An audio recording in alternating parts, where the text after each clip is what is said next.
Onosato pledged to be a one-of-a-kind yokozuna, and, as Nikkan Sports quipped today, his reign began with a one-of-a-kind ceremony. He went to Meiji Shrine all right, scene of every yokozuna certificate giving since 1951, but could not perform on the concourse there in front of a jam-packed crowd. Very unlike Hoshoryu 4 months ago. With heavy rain and lightning forecast for the afternoon, the shrine told fans not to come, and Onosato was forced to footstamp beneath one of its canopies. Quite some footstamps they were, as the Abema TV broadcast showed, moving numerous viewers and prompting shouts of "Japan's #1" from the few hundred fans and passers-by still braving the rain. Outside of the pandemic, which saw Terunofuji's event screened off likewise, this was the first time a Meiji yokozuna ceremony had not proceeded to plan.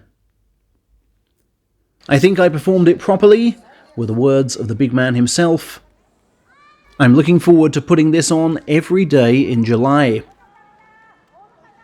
Serving as dew sweeper was Ryuden, as he'd done for Kisenosato. Serving as sword bearer, also not for the first time, was his sumo uncle Takayasu. The 35-year-old said, "It was so moving to be in the front row for this ceremony to remember. Onosato's footstamps were as amazing as those of Coach Nishinoseki, simply packed with power."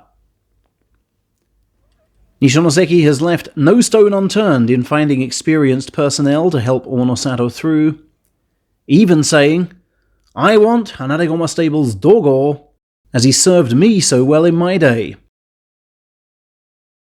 Dogo and others took up their new servant roles yesterday at the rope-making ceremony, led by the Nishinoseki group's big names at Onosato's stable.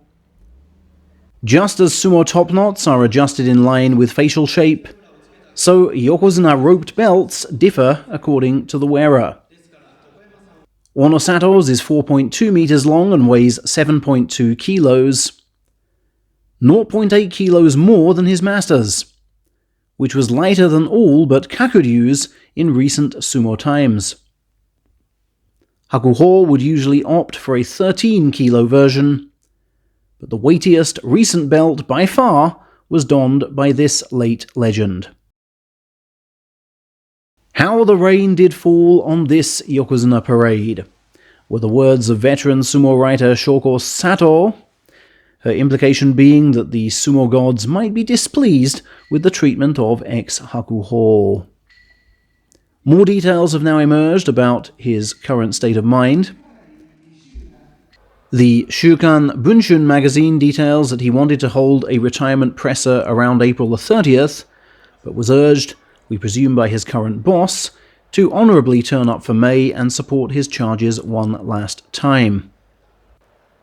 He not only did that, giving Enho matchday advice and Kusano matchday fist bumps, but gave a wonderful off-the-cuff interview in which he repeatedly outlined exactly how he would beat Onosato.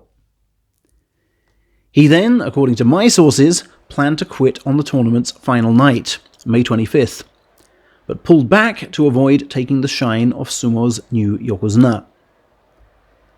He then quietly submitted his retirement papers on May 26th, with a view to their being accepted before he would go to Mongolia to attend a commendation event in honour of his late father. That event is on June the 3rd, meaning he will not even be in Japan when his sumo fate is discussed on June the 2nd. Which tells us all we need to know about how this is going to end. Multiple news outlets are either quoting or alluding to a comment he made to the effect of, "I will not serve a single second under Terunofuji," the baby-faced teenager he kindly introduced to Magaki stable when he was already yokozuna.